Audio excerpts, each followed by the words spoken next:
Hey, bonjour tout le monde, alors j'espère que vous allez bien, j'espère que vous êtes en forme aujourd'hui. Nouvelle vidéo dédiée à Victoria Metrics, on s'intéresse cette fois-ci à Node Exporter, c'est-à-dire remonter nos premières métriques dans Victoria Metrics. On a vu comment installer Victoria Metrics en mode single, simple, et puis comment l'installer en mode cluster. Maintenant il faut y ajouter des métriques. Donc on va découvrir Node Exporter, donc jingle, et c'est parti.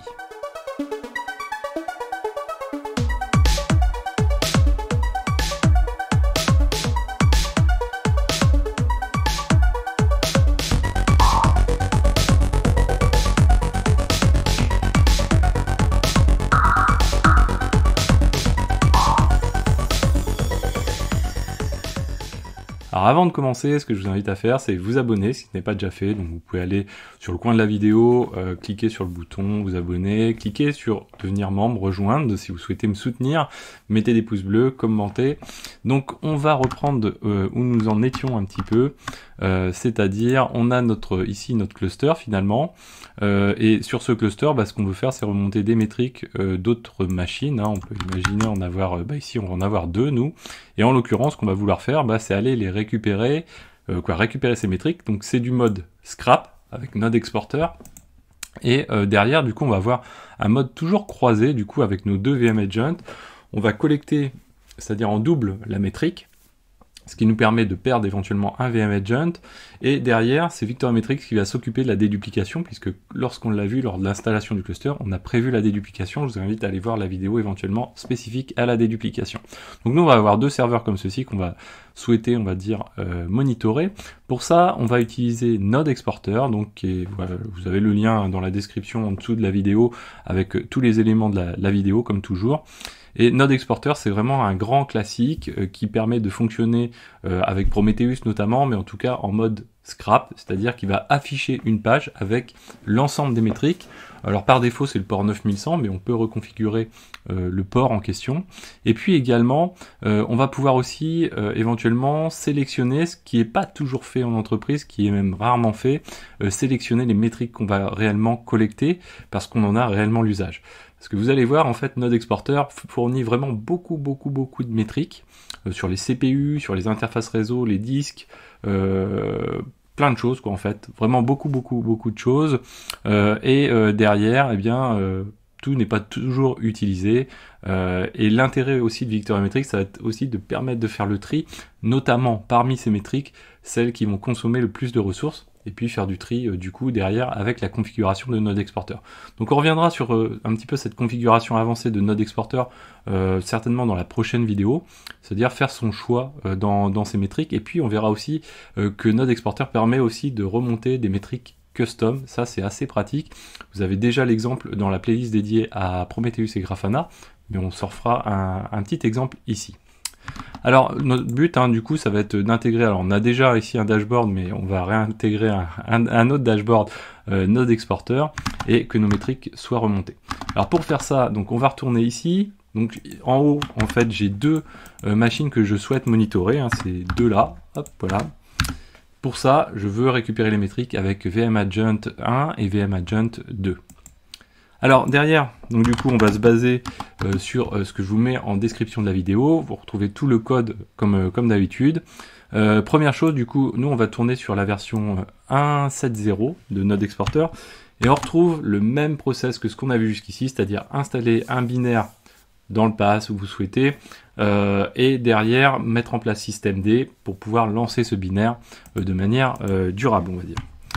Donc on lance tout ça comme ceci. Voilà, donc c'est un petit binaire, vous voyez, il est ici, on va le retrouver, hop, ça, je le fais comme ceci, voilà. Hop, donc on retrouve ici le petit binaire qui fait 20 mégas, et donc là il est installé. Maintenant, une fois qu'il est installé, on va pouvoir mettre en place le service systemd. Moi je lui passe, vous voyez, aucun flag, c'est-à-dire aucun tiret quelque chose, puisque je ne souhaite pas faire de tri pour le moment, mais c'est à partir de là qu'on peut réussir à faire le tri, et c'est aussi dans ces flags qu'on va pouvoir mentionner un répertoire qui va permettre de faire remonter à travers Node Exporter des métriques custom, c'est-à-dire des métriques qu'on va souhaiter nous-mêmes définir, la surveillance par exemple d'un seul fichier précisément, avec un calcul éventuellement avec bash, etc. Donc là on l'a mis en place des deux côtés, donc on va faire un systemctl enable node underscore exporter, hop, voilà, et start du coup de node exporter. On va aller voir aussi ce qui nous affiche. Alors on fait pareil des deux côtés, hop, voilà, on start. Donc désormais sur ces deux machines qui sont neutres, il n'y a pas de process particulier qui tourne dessus. Si je me rends dessus, si je fais un netstat-ntop comme ceci, je devrais retrouver quelque chose, voilà, qui écoute sur le port 9100. Donc ça tombe bien, c'est le port sur lequel on souhaite récupérer ces métriques. Derrière, on peut faire aussi, alors j'ai pas l'IP, voilà, on peut aller consulter ces métriques, puisque dès lors qu'on n'a pas de règle firewall qui limite, si vous avez des règles firewall, il va falloir permettre notamment, surtout, l'accès des VM Agents à ce port, ou sinon fonctionner pour les... Ça se fait de manière un petit peu plus aboutie, on va dire, avec des fois, certains mettent en place des proxys tellement il y a d'exporteurs sur les machines. Vraiment, c'est quelque chose qui est à doser. Et dans ces métriques, alors, le zoom va pas forcément être génial, vous retrouvez assez systématiquement sur les exporteurs développés en Go, les métriques du binaire lui-même, en fait, de l'applicatif lui-même, pardon. Et tout le reste, ici, c'est du node exporteur. Donc il y a vraiment beaucoup de métriques, et si vous revenez donc dans les toutes premières vidéos qu'on a vues sur Victoria Metrics, c'est les fameux rows, donc en fait le nom de la métrique, le label et enfin la valeur qui correspond. Et donc derrière les cardinalités, ça va être la démultiplication. Vous voyez par exemple si on prend une métrique donnée, celle-ci par exemple, eh bien ça va être la démultiplication liée notamment au label en particulier. Donc alors là, pour l'instant, c'est pas non plus une page qui est énorme à scraper. Il y a des exporteurs ou des outils parce que voilà, on n'est pas obligé de passer par un exporteur pour fournir des métriques, qui fournissent beaucoup plus de métriques. Et c'est là où les difficultés commencent ensuite à apparaître.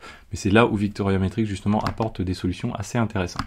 Donc là, on l'a mis en place sur les deux serveurs qu'on souhaite monitorer. Maintenant, il va falloir qu'on s'intéresse à nos VM Agents, pour leur dire, bah écoutez, les cocos, j'ai du travail à vous donner, il va me falloir télécharger, il va me falloir scraper de nouvelles métriques. Donc pour faire ça, on va repartir, alors je sais plus si j'ai une conf dessus déjà présente ou pas, on va aller sur un des VM Agents, où j'ai donc mon config.yml suivant le chemin que j'ai indiqué tout simplement dans le lancement du service systemd de VM Agent. J'ai quelques éléments dont on va revenir un petit peu dessus, et je vais rajouter donc la partie scrap config. Il y a pas mal de choses à dire sur la partie scrap config, on ne verra pas aujourd'hui beaucoup de choses, voilà, on verra des choses mais plutôt au fur et à mesure. Nous, ce qu'on va mentionner ici, c'est tout simplement les targets, node 1 et node 2. Alors qu'est-ce qu'on a dans cette configuration? On va zoomer quand même comme ceci, on va au moins se mettre comme ceci, voilà.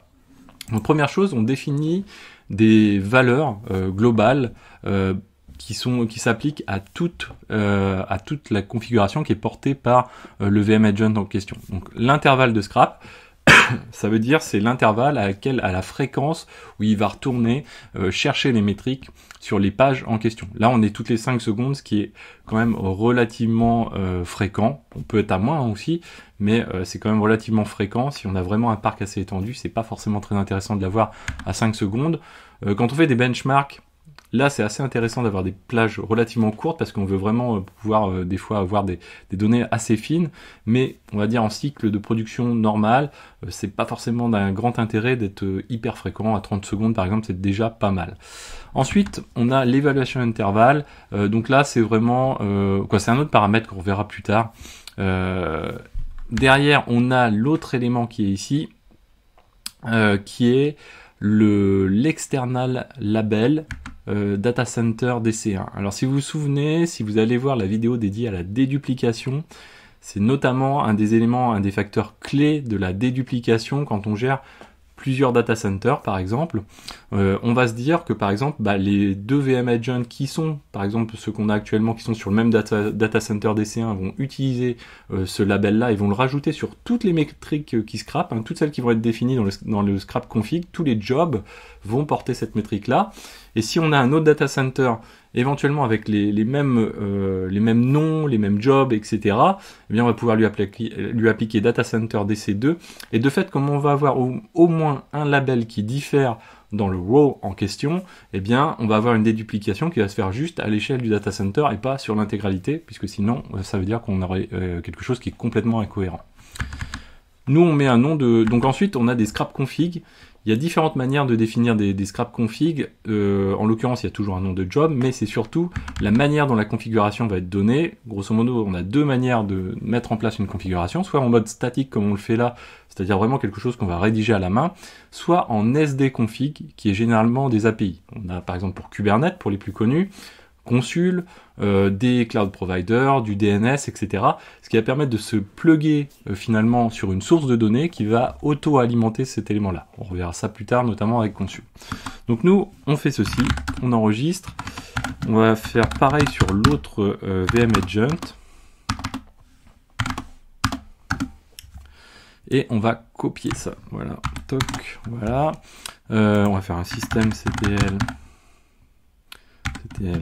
Restart de VM Agent, voilà, et ici on va faire pareil, système CTL restart de VM Agent, hop là, tout de suite, malheureux, etc VM Agent, ici on va venir rajouter la même chose. Donc on est en format YAML, hein, ça j'ai oublié de le mentionner, mais bon, ça se voit globalement, système CTL restart de VM Agent, et voilà. Donc là ça veut dire que maintenant nos agents sont en mode où ils vont aller scraper les éléments. Alors ce qu'on peut faire aussi, hein, c'est aussi vérifier que quand même ça a bien été, quoi, en tout cas notre VM Agent est bien up et le prend bien en compte, donc ça c'est bon. Derrière, hop, du coup, il est en train de remonter les métriques, notamment dans Victoria Metrics. Ce qu'on peut faire aussi, c'est faire un premier pas et aller sur le VM Agent, sur les VM Agent. Alors, on va aller sur du coup un petit peu en raccourci sur un 84-27 et on va aller sur un slash, si je dis pas de bêtises, target comme ceci, qui est un des VM Agents. Souvenez-vous, on avait configuré VM Hôte exprès pour ça. Et là, on avait quelque chose de vide jusqu'ici. Maintenant, voilà, on a un premier job qui s'appelle Node Exporter et qui a permis d'identifier deux targets, c'est les deux lignes qu'on a rajoutées, donc Node 1, Node 2. Et on voit ici que ils sont up, ça veut dire qu'ils ont été scrappés et qu'il n'a pas eu de souci pour les scraper, parce qu'on pourrait très bien avoir des erreurs, le serveur web qui fournit la métrique ne fonctionne pas, Node Exporter est juste tombé tout simplement.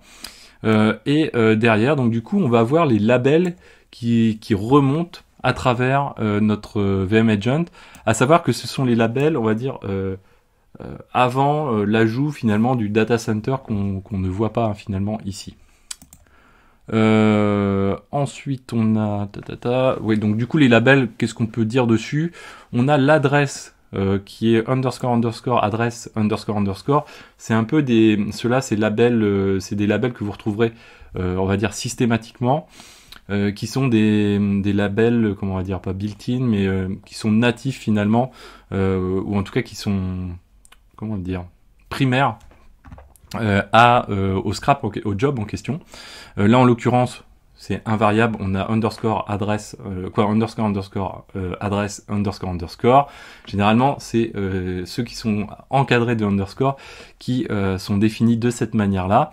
Donc on les retrouve, c'est les paramètres, on va dire, génériques à notre VM Agent, l'adresse donc de l'élément qui va scraper, le pass qui l'utilise par défaut pour scraper, /metrics. Donc ça, c'est le fameux pass qu'on retrouve ici. Tout à l'heure, souvenez-vous, quand on est tombé sur une page comme ceci, j'ai cliqué sur metrics, donc c'est la page metrics. Et ensuite, on retrouve le schéma, donc HTTP par exemple, l'intervalle de scrap de 5 secondes, l'intervalle de scrap timeout, c'est-à-dire c'est le moment, à partir du moment où il va se dire « Ah ok, ça répond pas assez vite, du coup c'est down », donc on a un scrap, un intervalle de scrap, un scrap timeout, pardon. Et ensuite, des labels plus classiques, ça va être donc au niveau de la porté par la configuration spécifiquement, ça va être le nom du job, donc en tout cas porté par VM Agent. Et ensuite, on a les targets, donc vraiment ce qui est ramené de la cible. Ça va être également donc le job et l'instance en question. Donc là on a à peu près tout, ils tournent tous, donc voilà, on n'a pas trop de soucis avec. Ça veut dire derrière, donc du coup, qu'on les récupère avec VM Agent, ça veut dire qu'ils sont disponibles maintenant, si je vais sur donc un /VM UI comme ceci, c'est-à-dire qu'ils sont disponibles maintenant, s'ils remontent bien, dans Victoria Metrics. Donc on a plusieurs manières de pouvoir le vérifier, mais on va aller dans les Explore Prometheus Metrics, et ici on voit que désormais, ça y est, j'ai un job qui apparaît qui s'appelle Node Exporter. Je peux sélectionner sur quelle instance je le souhaite, par exemple Node 1 ou Node 2. Et puis donc la taille du graphe, ce qui n'est pas forcément quoi, on s'en fiche un petit peu nous en l'état actuel, et puis la métrique en question. Donc moi je sais déjà que les métriques de Node Exporter elles commencent toutes par Node _ quelque chose. Donc par exemple pour tout ce qui est load average, ben on va le retrouver ici, hop, et on va retrouver donc notre graphe des load average juste ici. Que dire d'autre pour le moment? Alors ça on va le fermer, voilà. Que dire d'autre pour le moment à ce niveau-là? Pas grand-chose. Donc là, c'est vraiment un aperçu finalement de la métrique qui est remontée. L'autre mode d'exploitation, c'est la query, pardon. Et donc là, on peut retrouver du coup node load 1 comme ceci. Je vais pas lancer exécuter, voilà. Et on a des options, vous voyez que j'ai eu l'autocomplétion, mais on peut la désactiver. On peut disable le cache, c'est-à-dire vérifier qu'à chaque fois, le temps qu'on met est bien toujours le même. Tracer la query, donc là, il faut relancer la requête, mais on va pouvoir la tracer, vérifier ce qui s'y passe. Alors bon, là, on fait guère que de récupérer la métrique, on ne fait pas d'agrégation, etc. Donc c'est pas forcément très, très intéressant. Qu'est-ce qu'on a d'autre encore? Le Prettify query, on s'en fiche un petit peu pour le moment. Et derrière, on va pouvoir afficher surtout en format. Donc moi j'aime bien le format table, qui est vraiment une visualisation de la métrique à l'instant T de cette manière-ci. On peut également dire, voilà, au cours des 5 dernières minutes, hop, comme ceci, affiche-moi l'ensemble des résultats des 5 dernières minutes. Donc dans sa mise en forme, alors c'est pas facile avec ma tête qui se promène, dans sa mise en forme, qu'est-ce qu'on retrouve ici?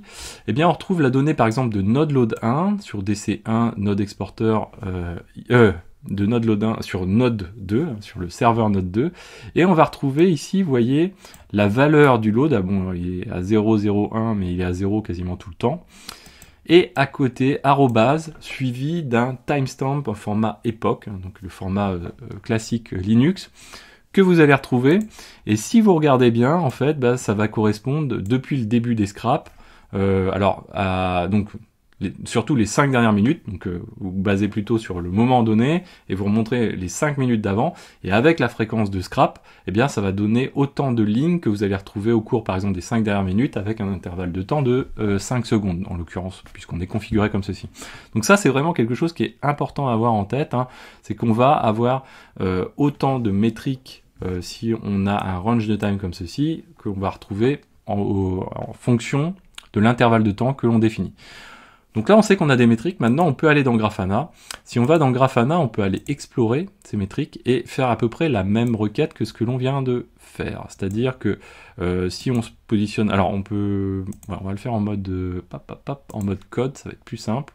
En mode code, du coup, on va reproduire la même chose. On va avoir node load 1. Et si on... Hop là.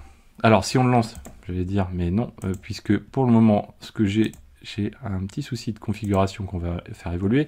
Donc j'ai déjà une data source Victoria Metrics, on verra, parce que derrière j'ai lancé Vagrant qui m'a permis de définir tout ça. Nous, on a VM Agent ici, et on est sur, que je dise pas de bêtises aussi, oui, comme ceci normalement. Voilà, donc là on a bien une source qui a été fournie, ce qui était renseigné par défaut était faux finalement, et il fallait que je boucle avec le slash à la fin.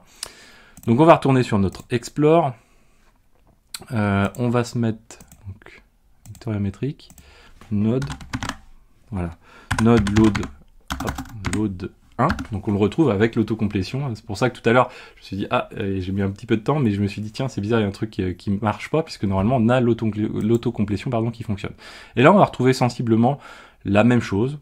Ça veut dire que derrière, Grafana, donc il y a des gens assez sympas dans la communauté qui fournissent des graphes pour Node Exporter. Donc là, si je me rends dans un moteur de recherche quelconque, je vais mettre Node Exporter, Dashboard, voilà, Grafana, peu importe.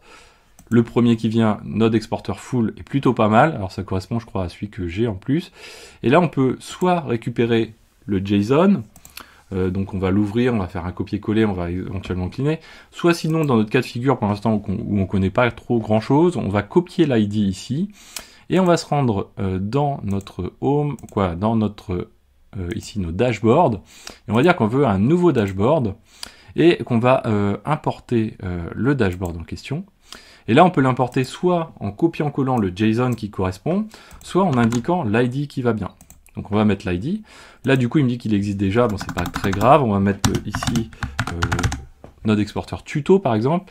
Et on va sélectionner la data source Victoria Metrics. Et on va importer. Alors, cannot save projet. Ah, yes. Ah, bah, si ça se trouve, ça va pas bien fonctionner. C'est pas grave. Toc, toc, toc.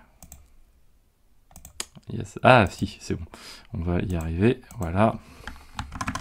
On va le faire comme ceci, puisqu'en fait j'ai déjà ce dashboard là présent, et du coup il réutilise l'UID qu'il a déjà trouvé finalement, qui est présent dans le JSON qui est distant, et du coup comme l'UID est le même, il me fait bah écoute, je peux pas l'importer puisque tu as déjà un dashboard avec le même UID qui existe. Donc là voilà, on vient de l'ajouter. Alors ils évoluent au fur et à mesure, hein, ceux de Node Exporter.